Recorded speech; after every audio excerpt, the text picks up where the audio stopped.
I'm a practicing oncologist, and people coming to my clinic have already existing cancer. And probably for the first time in their life, they start questioning what happened here, why I have cancer, what I need to do to improve my outcomes. And that's what people start questioning themselves and their doctor. And in reality, majority of people unfortunately stop and think about their life only when something bad happens. Diabetes, autoimmune disorder, depression, cancer. I just listed 4 conditions which really significantly affecting people's life, causing myriad of problems, and in some cases death as well. And all these conditions are in relation to what we'll be discussing today: you, your brain, your lifestyle. So if you look at this picture, you can see various different factors causing problems, causing stress. This is taking different medicines, smoking, consuming excessive alcohol, raising babies, having a lot of activities during the day with no chance to stop and have a bit space for yourself, junk food, constant stimulation from social media, TV, meeting your bosses, your colleagues, having stressful relationship, having all the time plans which you cannot meet, financial stress, pollution, water pollution, air pollution, all the global world changes, politics, economic, environment, all this around us every day, and it causes stress. In majority of people, it unfortunately causes chronic stress, which is the main problem for multiple physical conditions in your body. Acute stress, like having family member suffering from chronic illness or dying, or having divorce or loss of the job, financial issues, all these kind of things can cause acute stress, but eventually if you cannot cope with it, it leads to chronic stress and it becomes a real problem. So when people have problem, strangely enough, they usually don't stop and think what actually causes problems. They just want a quick fix. If you have headache, we most likely will take paracetamol and just keep running with all the other routines as normally. So really majority of people want quick solution, quick fix. Some others may think, okay, I just need to find a good tablet. Or some other people will think, okay, I need to find a good doctor. But majority don't realize that they need to find the causes of the problem. And unless they do it, it can lead to real crisis. So the main statement here is that if you have certain lifestyle, certain attitude to everything which surrounds you, and you've got serious problem like cancer, you cannot resolve this problem unless you address initial factors that actually caused your problem in the first place. So really, what you need to do is stop and think, what can I change in my life? What's not quite right? What's not working? But instead of doing this, majority actually of people start asking some different questions. So very common, why me? Or people think, oh, it just happened by chance. Or very common perception, I just have bad genes, nothing I can do about it. Some people with strong character say, okay, I will keep fighting. Or some people just hope I'll be fine. Some people scared they will die. See, there are multiple thoughts in the head, not necessarily destructive, but not really leading to any solution. And again, leading to the fact that I'll rely on my doctor to sort this problem out for me. It's just a very wrong way of thinking. The facts are, number one, the food can be either a remedy or a poison. And most of people really underestimate how much our eating pattern affecting all our bodily function. Now when we have huge choice, we go to the shop, we have hundreds of different cheeses, lot of packed food with long shelf life, something easy we can eat without taking time to cook something more healthily. But actually, the food is extremely important to keep your body healthy and running, and we will talk about it in a separate lecture and discuss different types of food and how it affect your body and specifically chance to have cancer. The second fact is that each thought, especially when it's accompanied by specific corresponding emotion, triggers hormonal change in your physical body. So we used to think that our thoughts are just subjective, or just something in our head, and unless we act on it, nothing really will change, which is completely wrong. And I'll explain in more details shortly how exactly our thoughts and our emotions change our body function. And the third fact, the genes can be changed. And people don't think it can happen. We inherit more than 20,000 genes, but not all of them are active. So some of them are active every day, some of them switched off, some of them working intermittently. But what people don't know, that with our pattern of thinking, with our dietary habits or bad habits like alcohol intake, excessively or smoking, or lack of exercise, all these patterns, bad or good, can actually influence your genes. It's switch it on or switch it off. And then depending on the new pattern, your body function in a bit different way.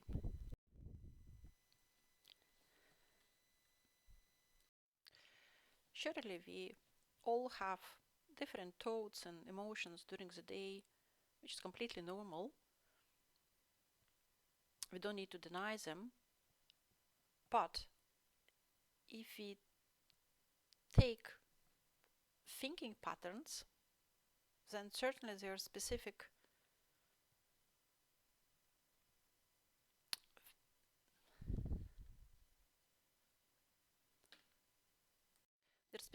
way we can react to certain situations, people, or some positive or negative surroundings in our life. And in general, people who have tendency to accept themselves, who have tendency to feel more joy and love during the day, they influence their bodies significantly in a positive way. And vice versa, people who persistently feel anxious or guilty or ashamed, experiencing fear, they negatively influence all the bodily function via release of hormones. And especially fear and anxiety are significantly impact the way our body function long-term chronically.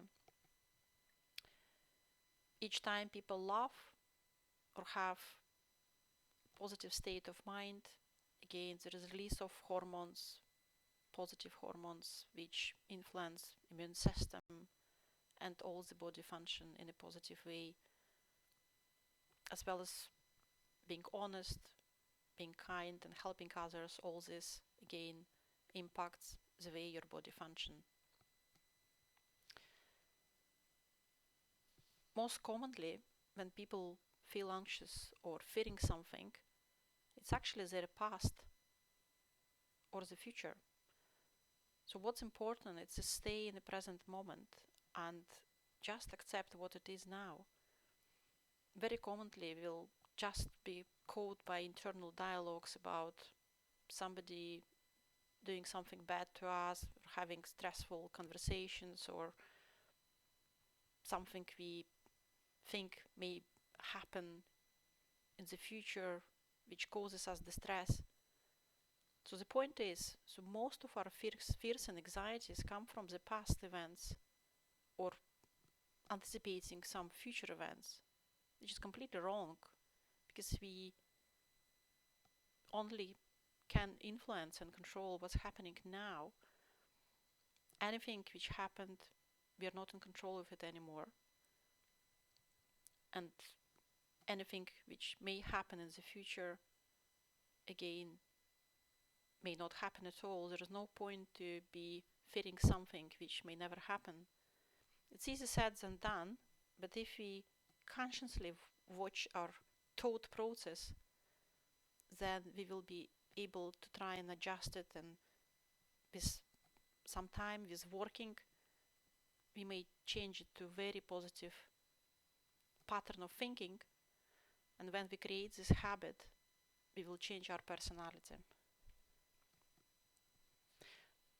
But the main message is that your thoughts or emotions directly regulate your body functions. How it happens? So it's a very simple picture.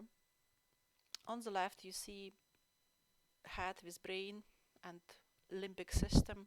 So limbic system consists of different brain structures like hippocampus, hypothalamus, amygdala, your front brain cortex. But what's really important, so each time we have thought or emotion, it gets processed by our limbic system, and then certain neural chains gets activated. And this happens very quickly, within seconds. And then specific neurotransmitters, neuropeptides get produced. And they go to pituitary gland, which is master endocrine organ inside our brain, and which can release certain hormones. They go to our blood and act on other organs, releasing hormones like adrenal glands, thyroid gland, or sex glands like testes and ovaries. So what you see here, and each time you have thought or emotion, it gets transcribed into physical reaction in your body via hormonal release.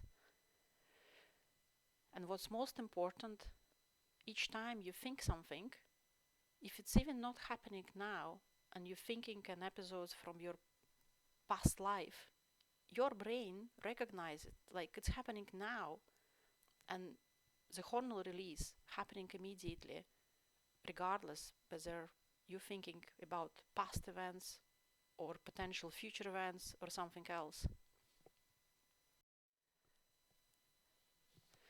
So as you can see, in the middle is your immune system, and it's really center for all the body functions, because without good immune system, you'll be suffering all the kind of problems, acute or chronic infections, autoimmune disorders, gut problems. Pretty much everything in your body comes from the faults of immune system functioning. So when you have stressful thoughts and emotions, then stress hormones get released like adrenaline, noradrenaline, cortisol, and then you have depletion of serotonin and dopamine, which are good hormones. And this depletes your immune system. And vice versa, each time you have positive emotions, having joy, happiness, love, peace, laughing, all this leads to hormones relief which enhance your immune system, like dopamine, serotonin, endorphins, oxytocin and vasopressin. So depending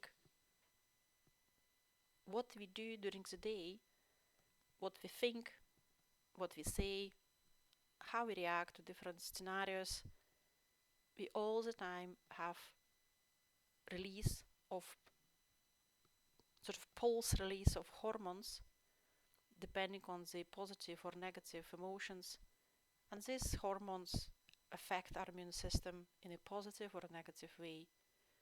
And as you can imagine, this is happening constantly, and imagine if you have specific pattern of thinking or reaction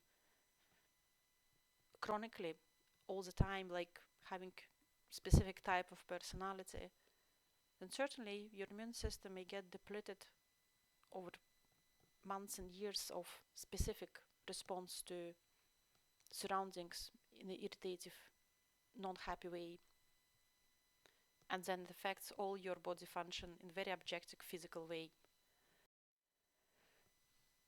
This is a very busy slide and you don't need to go into too many details, but what I really wanted to stress by these slides, if you look at the right column with depletion of immune system statements, generally what I wanted to show is that your immune system consists of multiple levels. We have very sophisticated immune system which work in a combined way and try to reduce our chance of viral bacterial infection, cancers, and all the variety of problems. And it's really scientifically proved changes in our immune system depending on hormonal status of our body. If you look at the charts, and you can see it all starts with, for example, negative emotion, negative thought, and then as we discussed, there is specific hormonal cascade. With negative emotion specifically, it will be cortisol, adrenaline, noradrenaline.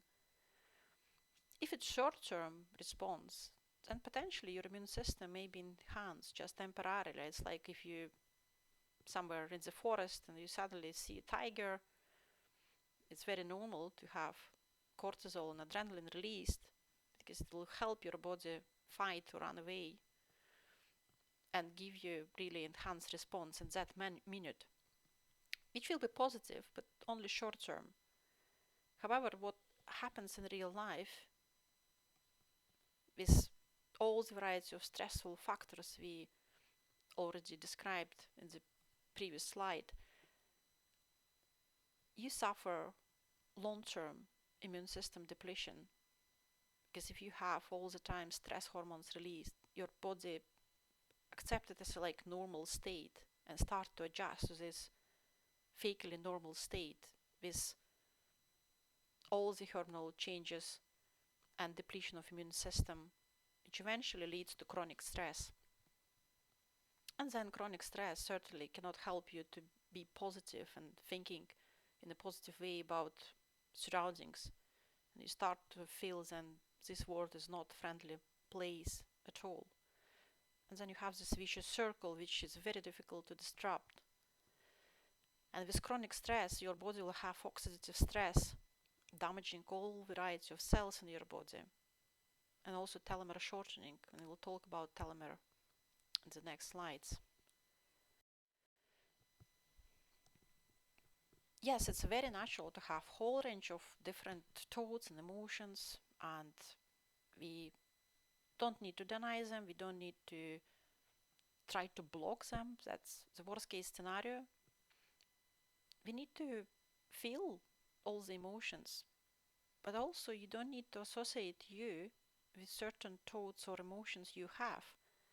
There's actually a difference if you say I am angry or I feel anger. So when you say I feel anger, you actually disconnect yourself from certain bad emotion. You recognize, yes, I feel stress or I feel anger or irritation, but it doesn't mean you have to accept it as your continuous emotional state. you just recognize you're feeling that, and you recognize why you're feeling that, but then you need to let it go. But what we do instead, we very commonly start to have internal dialogues in our head. What happened and why happened and what we could do potentially different. And while we're having these internal dialogues, we all the time have the release of these stressful hormones just as reaction to our thoughts. So you need to try and establish conscious control of how you feel and why you feel this way and how you react.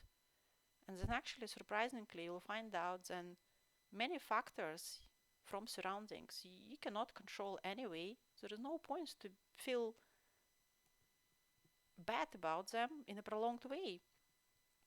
You feel something, you transcribe it, and you let it go. And when you create positive habit of more positive way of thinking and reacting to people and factors, you'll start to have physical change in your body. So we run through this again just in a simple terms. If you have chronic stress, you deplete your immune system. When you deplete your immune system chronically, you cause oxidative stress and telomere shortening, and this directly leads to acute and chronic infection, to quick aging process, to different autoimmune disorders.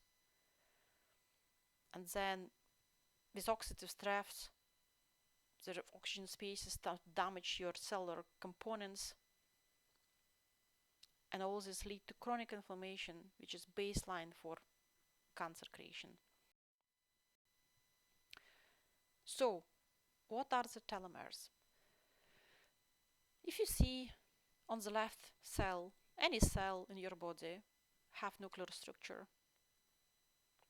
and inside that nucleus we have genetic material, so as you know, DNA. And it's sitting inside the chromosome, so like you see X symbol, and it's your chromosome, and then telomere, it's just small caps on the chromosome ends. Why are they important? They protect your genetic material. And essentially, what telomeres do, they're protecting you and me, everybody, from aging and from cancer. Everybody has special length of telomere at the time of birth. But then,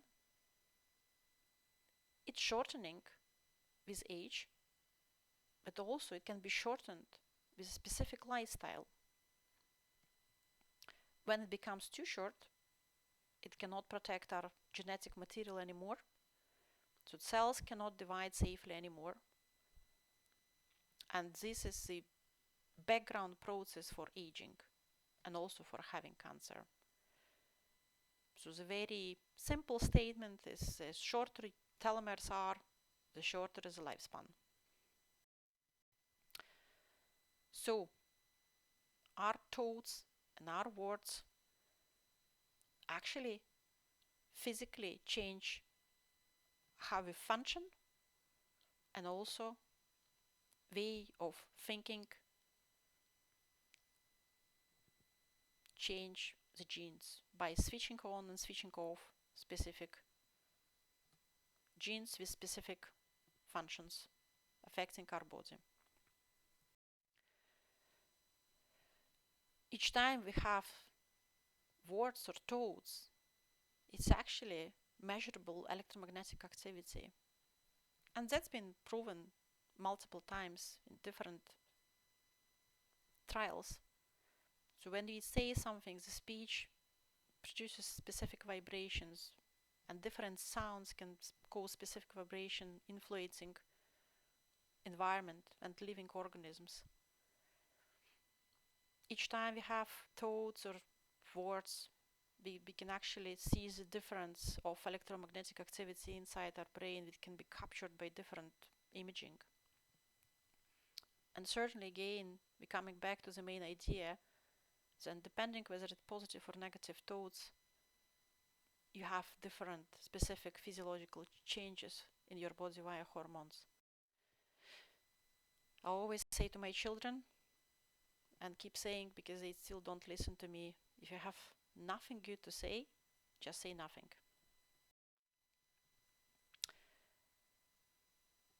At least 60% of cancer actually could be prevented by changes in lifestyle, but I predict actually far more than that number. I have published a book about this topic many years ago, and generally we can speak hours about it. But if you divide these factors in very simple two main blocks, then first and the most important is actually brain and body connection, and second is eating and moving.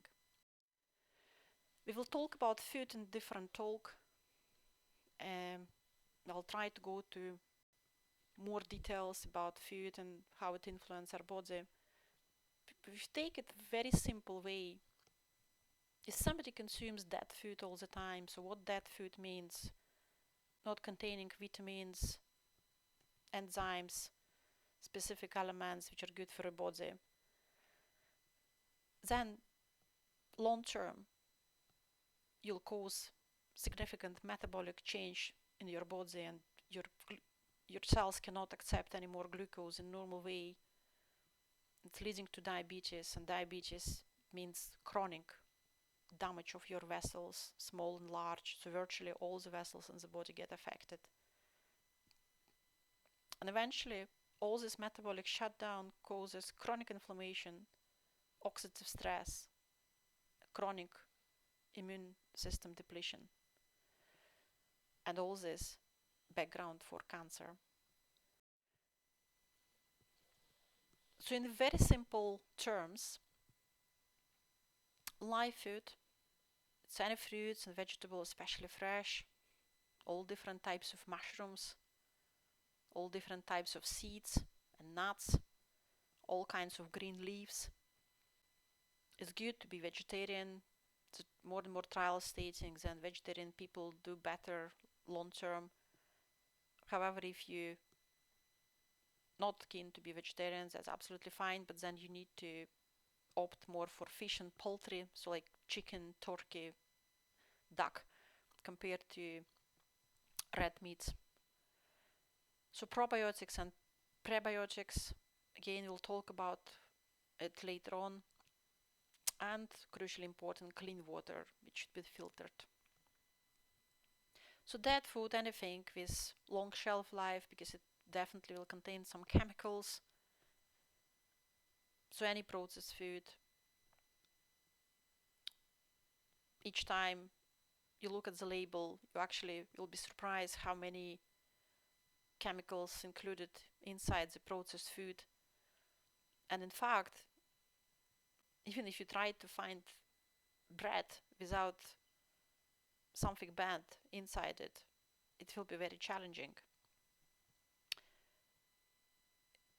All cured and processed meat, especially bacon, salami, hot dogs, sausages, all these things actually are directly carcinogenic, meaning they actually can cause cancer.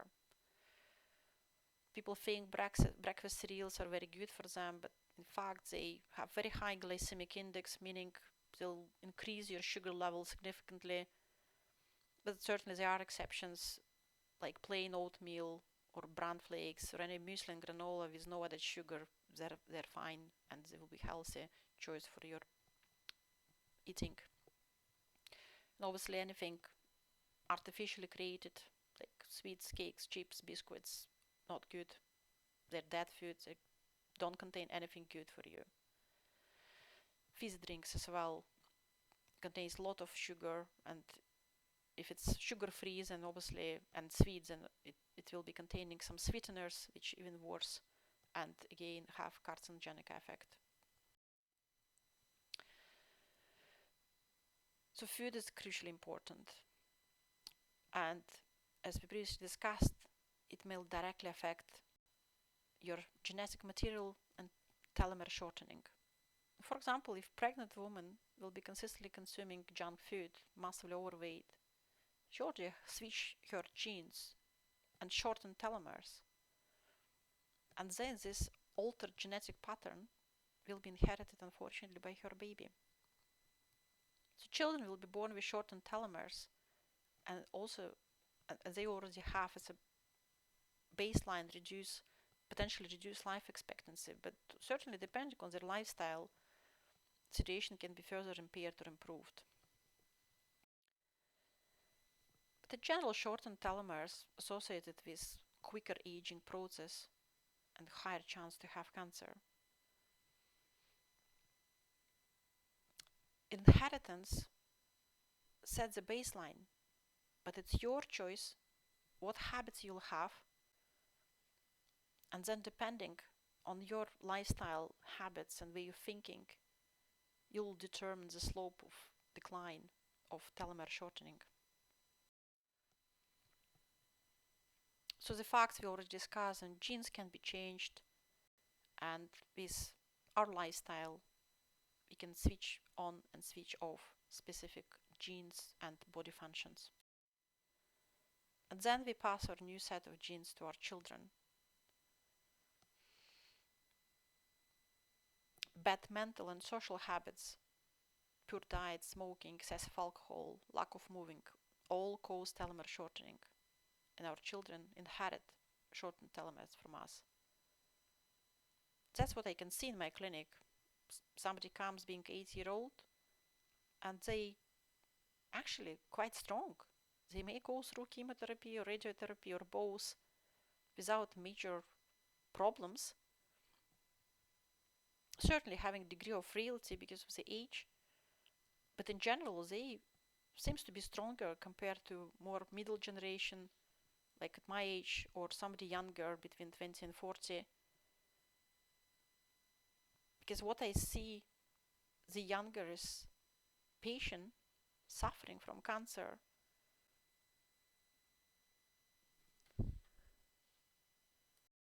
the higher is expectation, then doctor will give maximal possible treatment. But in fact, some youngish people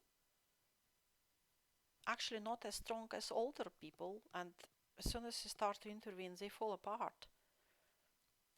And I see the tendencies, and our current generation, our children, exposed to so many chemicals, so many environmental factors which are negatively influencing their body, like significant exposure to electromagnetic waves through Wi-Fi's and all the electromagnetic devices, as well as a lot of chemicals inside the food, water pollution, fizzy drinks.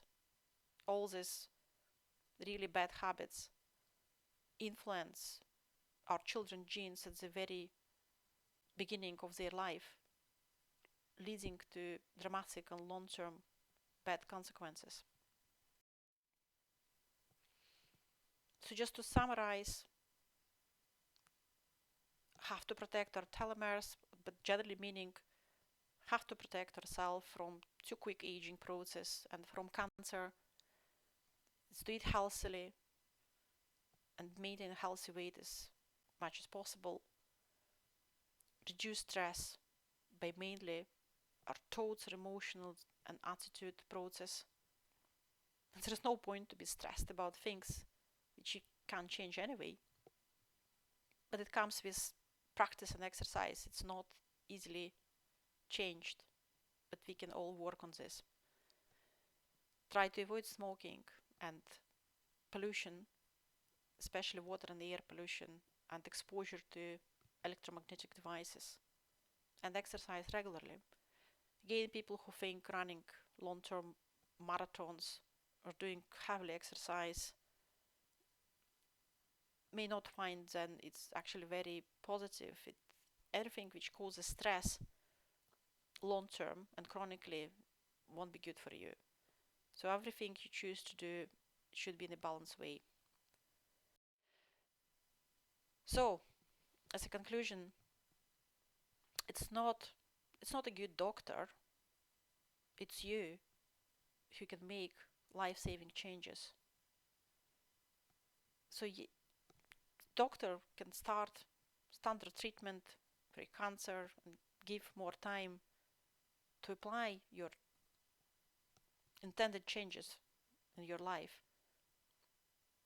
But I always say to my patients, it's you who can make life-saving changes. And you need to start with your brain. Our next talk will be about